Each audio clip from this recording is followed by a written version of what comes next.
एक मोठी बातमी, धनंजय मुंडे यांच्यानंतर उपमुख्यमंत्री अजित पवार यांचे आणखी एक मंत्री सध्या अडचणीत आलेले आहेत।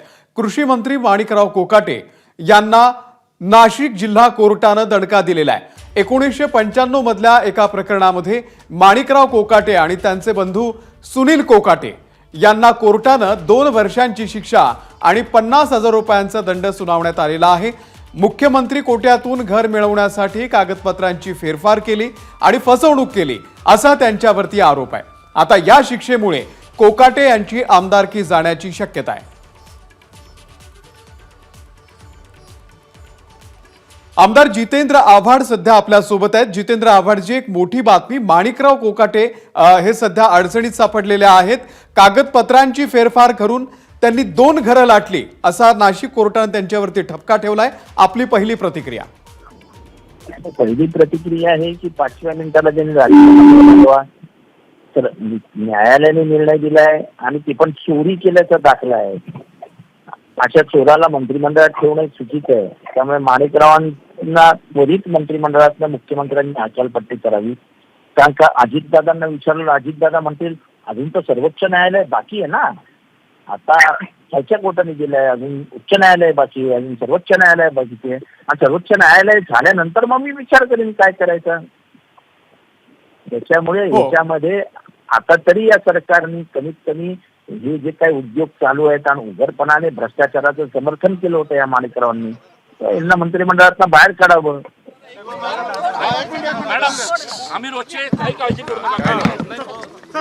शांततेने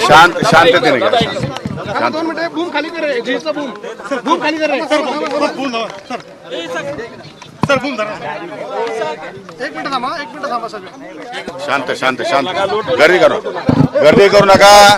मी सगळ्यांना बॅट देतो, गर्दी करू नका।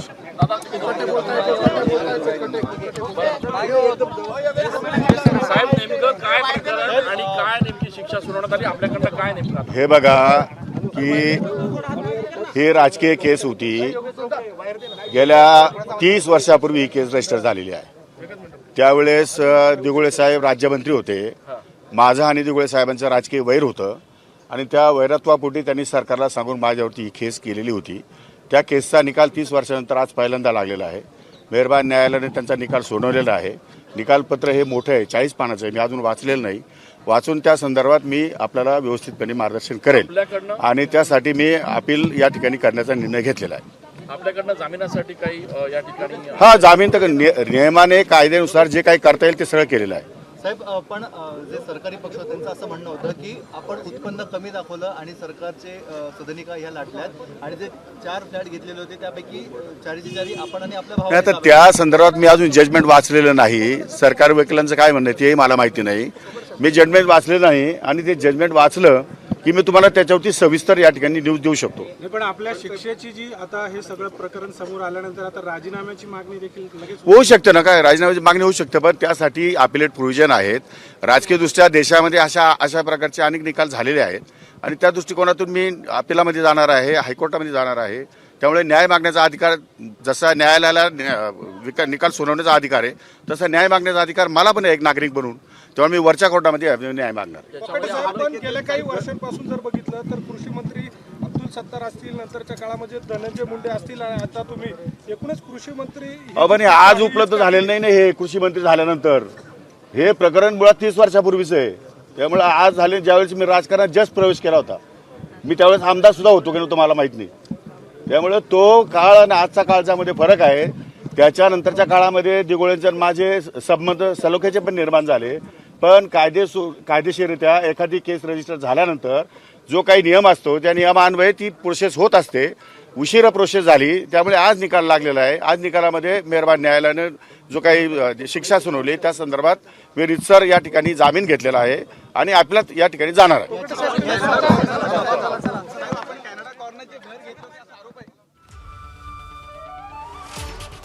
तर या शिक्षेच्या विरोधात मी हायकोर्टामध्ये जाणार आहे असं त्यांनी म्हटलेलं आहे। हे प्रकरण 30 वर्षांपूर्वीचं आहे आणि त्याचा निकाल आता लागलेला आहे असं माणिकराव कोकाटे यांनी म्हटलेलं आहे। कृषी मंत्री माणिकराव कोकाटे यांना न्यायालयानं हा दणका दिलेला आहे। नाशिक जिल्हा न्यायालयानं त्यांना 2 वर्षांची शिक्षा या ठिकाणी ठोठावलेली आहे। माणिकराव कोकाटे यांच्याकडून जामिनासाठी आता अर्ज दाखल करण्यात आलेला आहे। नाशिक जिल्हा कनिष्ठ न्यायालयामध्ये जामिनासाठी त्यांनी अर्ज दाखल केलाय। अगदी थोड्याच वेळात जामिनावर देखील निर्णय होणार आहे। आणि या सगळ्या निकालानंतर माणिकराव कोकाटे यांची प्रतिक्रिया सुद्धा आलेली आहे। 30 वर्षांपूर्वीचं हे सगळं प्रकरण होतं, मी हायकोर्टात जाणार आहे अशी त्यांनी प्रतिक्रिया दिलेली आहे। त्यामुळे अर्थातच आता माणिकराव कोकाटे यांच्यावरती पुन्हा एकदा राजीनाम्याची मागणी होतीये। दरम्यान वकिलांची सुद्धा प्रतिक्रिया आलेली आहे, आपण पाहूया। एक जे आहे माणिकराव शिवाजी कोकाटे आणि त्यांचे भाऊ जे आहे विजय शिवाजी कोकाटे, या दोघांना शिक्षा सुनावण्यात आली आणि असंही आरोप होता की आरोपी नंबर 3 आणि 4 यांच्या लाभात जे घर दिलेलं होतं ते सुद्धा त्यांनी यांच्या फेवर मध्ये केलं आणि त्याच्यात पण इलिगल कन्स्ट्रक्शन केलेलं आहे असं पण त्या तक्रारीमध्ये नमूद केलेलं आहे। पण मग ही जी 3 आणि 4 नंबरचे आरोपी तर ते तिथे राहतात तर त्यांचं घर पण नाही, ते नाही राहत। हे 1 नंबरचे जे आहे ना हेच त्याचा उपभोग माणिकराव भाष्य करणार नाही। अपिलेट प्रूव्ह ज्यांच्यावेळेस होईल त्यावेळेस आपण माझी बाईट घ्या किंवा आमच्या वकिलाबरोबर बोला, ते तुम्हाला सविस्तर सांगतील। जाऊ द्या तो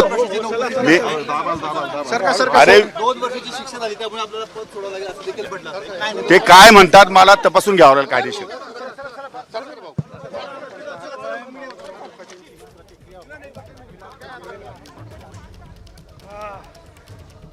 मुकुल कुलकर्णी आपले प्रतिनिधी या संदर्भातले अपडेट आपल्याला देतील। मुकुल, नाशिक जिल्हा कनिष्ठ न्यायालयामध्ये जामिनासाठी अर्ज दाखल करण्यात आलेला आहे, काय अपडेट आहे?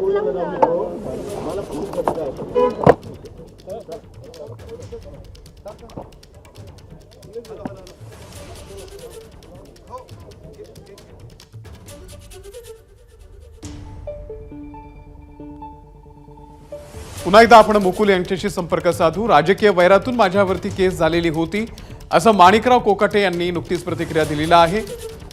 माजी मंत्री तुकाराम दिघोळे आणि माझं राजकीय वैर होतं आणि त्या वैरामधूनच ही केस दाखल करण्यात आलेली होती। 30 वर्षांपूर्वीचं हे प्रकरण आहे आणि आता त्याचा निकाल लागलेला आहे असं माणिकराव कोकाटे यांनी म्हटलेलं आहे। आणि मी या विरोधामध्ये आता हायकोर्टात सुद्धा जाणार आहे असं सुद्धा त्यांनी सांगितलेलं आहे। मुकुल कुलकर्णी आपल्याला अपडेट देतील। मुकुल, नाशिक जिल्हा कनिष्ठ न्यायालयामध्ये जामिनासाठी सध्या अर्ज दाखल करण्यात आलेला आहे, काय अपडेट आहे या संदर्भात?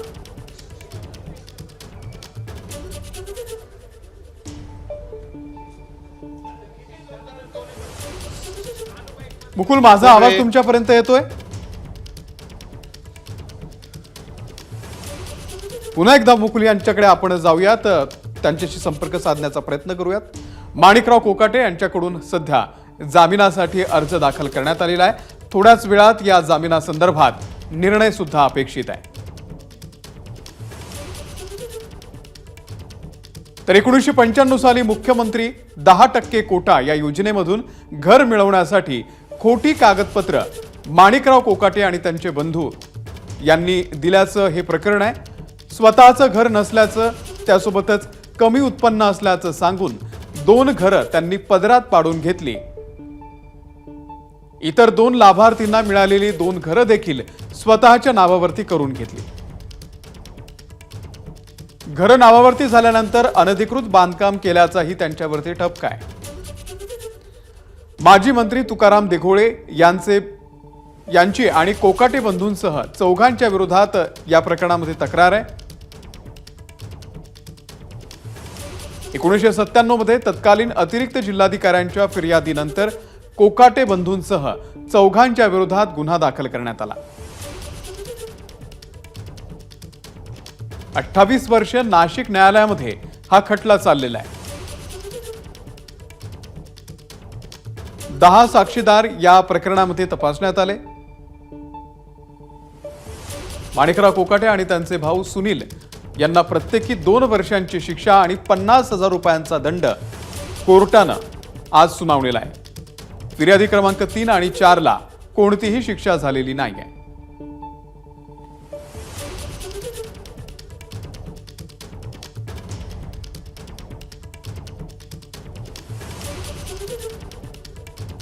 तर माणिकराव कोकाटे यांची सुद्धा प्रतिक्रिया या संदर्भात आलेली आहे। राजकीय वैरामधून माझ्यावरती ही केस दाखल करण्यात आली होती, ज्याचा निकाल आता लागलेला आहे आणि त्यांना आता 2 वर्षांची शिक्षा सुनावण्यात आलेली आहे. दरम्यान काही राजकीय प्रतिक्रिया सुद्धा येत आहेत. सुषमा अंधारे ठाकरे गटाच्या नेत्या आहेत, त्यांनी एक्सवरती ही पोस्ट केलेली आहे. सध्या मंत्रिमंडळ आणि लोकप्रतिनिधींमधून 1/3 लोकांवरती विविध खटले चालू आहेत. हे लज्जास्पद आहे.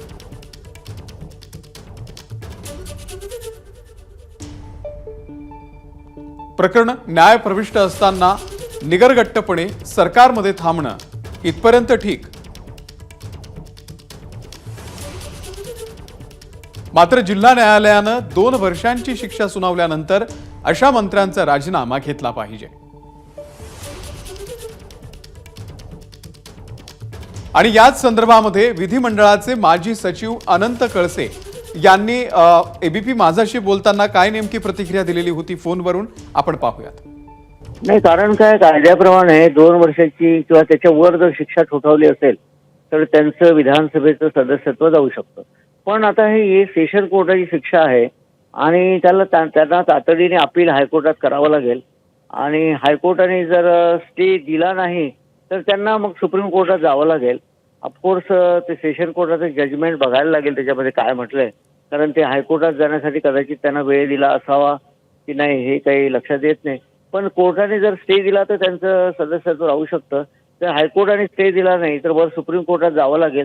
तिथे सुद्धा काय आहे त्याच्यावर निकाल लागतो आणि त्या कितपत त्यांना रिलीफ मिळतो हे बघावं लागेल. पण 2 वर्षाची शिक्षा मात्र त्यांचं सदस्यत्व जाण्यास पुरेशी आहे, तशी कायद्यामध्ये तरतूद आहे.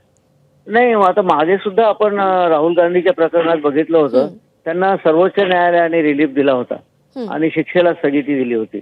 त्यामुळे यांना हायकोर्टला तसे अधिकार आहे की शिक्षेला स्थगिती देण्याचे आणि तोपर्यंत त्याचं सदस्यत्व राहण्याचे अधिकार हायकोर्ट किंवा सुप्रीम कोर्टाला आहेत त्याच्याबद्दल.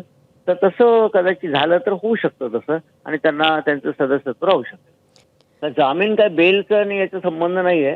तर ते शिक्षा जी दिली आहे 2 वर्षाची कोर्टाने त्यालाच स्थगिती जर उच्च न्यायालय त्याच्यावरचं जे कोर्ट आहे त्याने दिली तर मग त्यांचं सदस्यत्व राहू शकेल असं एक दिसतं. आणि सेशन कोर्टाने असं म्हटलंय का अपिलात जातपर्यंत एक अपिलाचा निर्णय होईपर्यंत त्यांना काही 15 दिवस महिन्याची मुदतवाढ दिली का हे जरा जजमेंटवरून बघायला लागेल. उच्च न्यायालय त्याच्यावर काय निर्णय घेतं, कारण सेशन कोर्टात ते उच्च न्यायालयात जाण्यासाठी त्यांना 10-15 दिवसाचा अवधी दिला असेल तोपर्यंत सेशन कोर्टाने शिक्षेला स्थगिती दिली असावी असं मला वाटतं, कारण मी जजमेंट नाही बघितलं.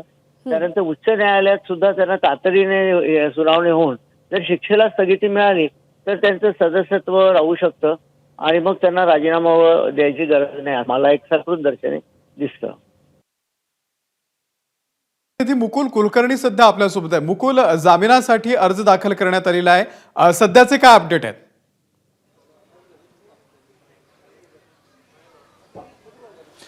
अमोल, नुकतेच कृषी मंत्री माणिकराव कोकाटे जिल्हा न्यायालयाच्या आवारातनं बाहेर पडलेले आहेत. मात्र जी शिक्षा त्यांना सुनावण्यात आलेली आहे त्या शिक्षेला ते उच्च न्यायालयामध्ये अपील देखील करणार आहेत आणि आपली बाजू देखील त्या ठिकाणी मांडणार आहेत. तुर्तास त्यांच्याकडनं 50,000 रुपयाच्या दंडाची रक्कम भरण्याची प्रक्रिया देखील सुरू करण्यात आलेली आहे आणि दुसऱ्या बाजूला जामिनासाठी देखील त्यांनी अर्ज केलेला आहे. जामिनावरची सुनावणी अद्यापपर्यंत झालेली नाहीये, ती प्रक्रिया सुरू आहे. मात्र माणिकराव कोकाटे आणि त्यांच्या बंधू यांना न्यायालयाचा जोरदार दणका मिळालेला आहे. माणिकराव कोकाटे यांनी नुकतंच माध्यमांशी बोलताना सांगितलेलं आहे की हा संपूर्ण जो खटला होता तो राजकीय हेतून प्रेरित असा होता. माजी मंत्री तुकाराम देघोळे यांचं आणि त्यांचं राजकीय वैर होतं आणि त्यातूनच अशा स्वरूपाची त्यांनी तक्रार केलेली होती. दरम्यानच्या काळात दोघांचं संबंध सुधारले देखील होते, मात्र कायदेशीर प्रक्रिया ही सुरू झालेली होती. त्यामुळे 30 वर्षापासूनचा हा लढा होता. आज कुठे जाऊन त्याला न्यायालयाने मोहर लावलेली आहे आणि माणिकराव कोकाटे त्यांचे बंधू या दोघांनाही 2 वर्षाची शिक्षा सुनावण्यात आलेली आहे. जसं आता विरोधकांकडनं वेगवेगळे प्रश्न उपस्थित केले जात आहेत. कृषी मंत्री माणिकराव कोकाटे यांच्या राजीनाम्याची देखील मागणी केली जात आहे आणि कायदेशीररित्या 2 वर्षाची शिक्षा सुनावली, त्यामुळे माणिकराव कोकाटे यांना आपलं पद हे सोडावं लागणार का, हा देखील प्रश्न या निमित्तानं उपस्थित होत आहे. परंतु आता जिल्हा न्यायालयाचा हा निकाल आहे, सेशन कोर्टचा हा निकाल आहे, या संदर्भात अद्याप पूर्ण निकालपत्र हाती आलेलं नाहीये. परंतु त्यांना जसं माणिकराव कोकाटे यांच्या संबंधितांचं म्हणणं आहे की उच्च न्यायालयामध्ये जाण्यासाठी आम्हाला परवानगी मिळणार आहे आणि त्यानुसार ते उच्च न्यायालयामध्ये आपलं याचिका दाखल करतील. तो निर्णय जोपर्यंत येत नाही तोपर्यंतची नेमकी प्रक्रिया काय राहणार आहे याबाबत देखील आता साशंकता आहे. परंतु मोठा राजकीय त्यांच्या समोरच्या अडचणी या निकालामुळे वाढल्यात असंच म्हणता येईल. निश्चित अपडेट तुमच्याकडून घेत राहू मुकुल, धन्यवाद दिलेल्या माहितीबद्दल. एबीपी माझा, उघडा डोळे बघा नीट.